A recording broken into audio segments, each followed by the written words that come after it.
story of a man paraded by the Ogun State.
CrimeFighters, the police and you. Bridging the gap between the police and you. So recently we encountered some robbers at Ogun State, at Abeokuta, command headquarters. And during our interview with them, we found out that they operate from Ojota Motor Park. And about 2 or 3 groups like that confessed operating from Ojota Motor Park. And we made another survey and we found out that a lot of touts hang around these motor parks and monitor passengers and eventually pass on the information to some of these robbers. And some of them even go as far as boarding the same buses with the unsuspecting passengers whom they rob on the way. So have you done anything? Is there any structure put in place to check the activities of these robbers cum touts? We one of the gateway local governments to Lagos. And our local government serves as a terminus to so many intrastate bound travelers or passengers. This is an information that I'm glad to receive, though it's devastating and it's very saddening that one part of our local government could be used as a base by some dastardly robbers. I'd like to say that Kochofe local government is part of Cosmopolitan Lagos. So it cannot be exclusive of Lagos. And Lagos being a cosmopolitan area because of the influx of people day in, day out, the large population of Lagos, all these nefarious activities of these robbers and other violent crimes cannot really be ruled out. And because of the general insecure nature of the country now, it is natural that we have our own share of it. But I want to say that we are not unaware that there are so many touts in and around our local government area, especially the motor parks. But the problem we seem to be facing is that we lack the means of coercion. We are aware that there are problems. We are aware that there are touts that will lack adequate coercion to kind of make arrests.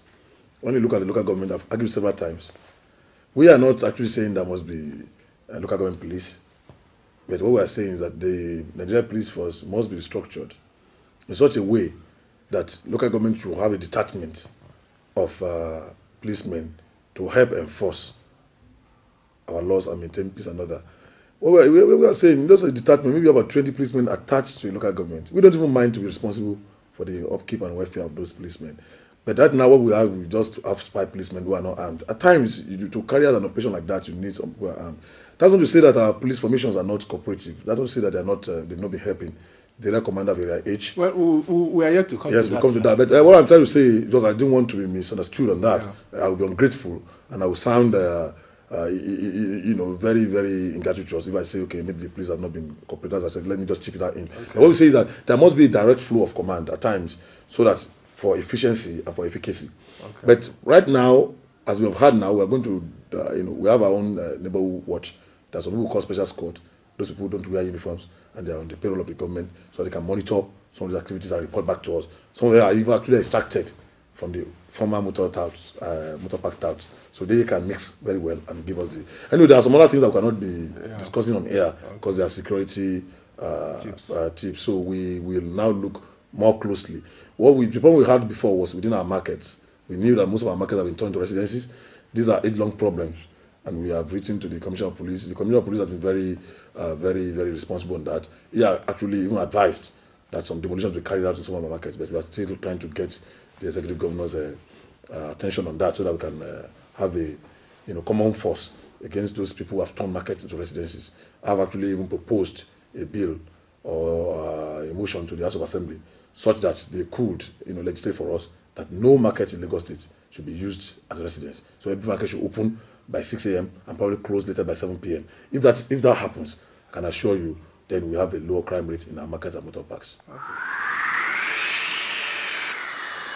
The police is your friend. We are always there for you. Don't be shy to come to us with your security problems. We will solve them to you professionally. Always tune to the program, Crime Fighters, the police and you. You will never regret it. Crime Fighters, the police and you. Bridging the gap between the police and you. You have almost answered a second. In fact, you have touched on the major part of the second question, and I will still want to go back to the first one. You just mentioned that Lagos is a gateway state. I mean, Koshofe local government is a gateway local government, and you see, along the line, people coming into Lagos too, this is their first port of call. Yes. And a lot of passengers, that come from states outside Lagos, most of them have fallen victims of robbers who operate with buses. They call them catch in the air. Some were arrested by Riasi Command some time ago and paraded on the screen. Yes. How do you think, although you have mentioned about neighborhood watch, how do you think the issue of all these miscreants could be checked properly? Because most of them, when you hear their experiences, the victims, they will say, I boarded the bus from Ojota bus stop. Is there any effective way of monitoring these people? Like I've said, we need, because the policemen are not deities, they're not gods, they're just human beings. So they need some tips to work with. We will, address that perspective now more than before, and see that we have more close interaction and rapport and cooperation with the police force, so that we can arrest that inglorious menace.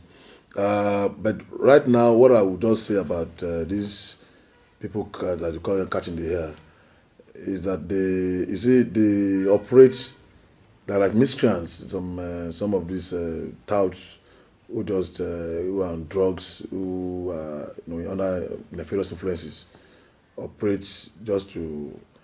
We have been arresting a lot of them. Our neighborhood watchers have apprehended some of them before in the past and handed them out to the police.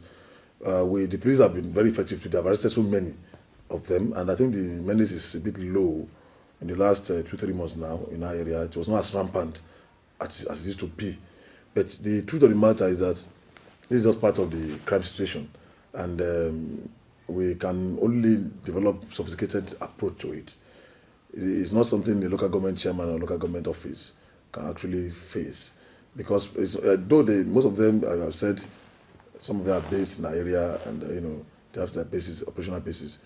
But the truth of the matter is that we can raid those bases, but because of the nature of their action, they operate in transit.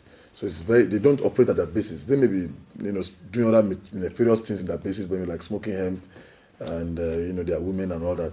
But then the truth of the matter is that when they operate, the actually serious, the real crime itself is committed in transit, and not, they can form the intention somewhere, but they actually carry it out in transit, and we need to move with them, and probably I will meet, as usual, my security committee, including which includes the DPOs of the area commander and the police force, and we develop more means of cooperation. Those are things I have some ideas in mind which I don't want to disclose on air. So, and I think we should be up to it.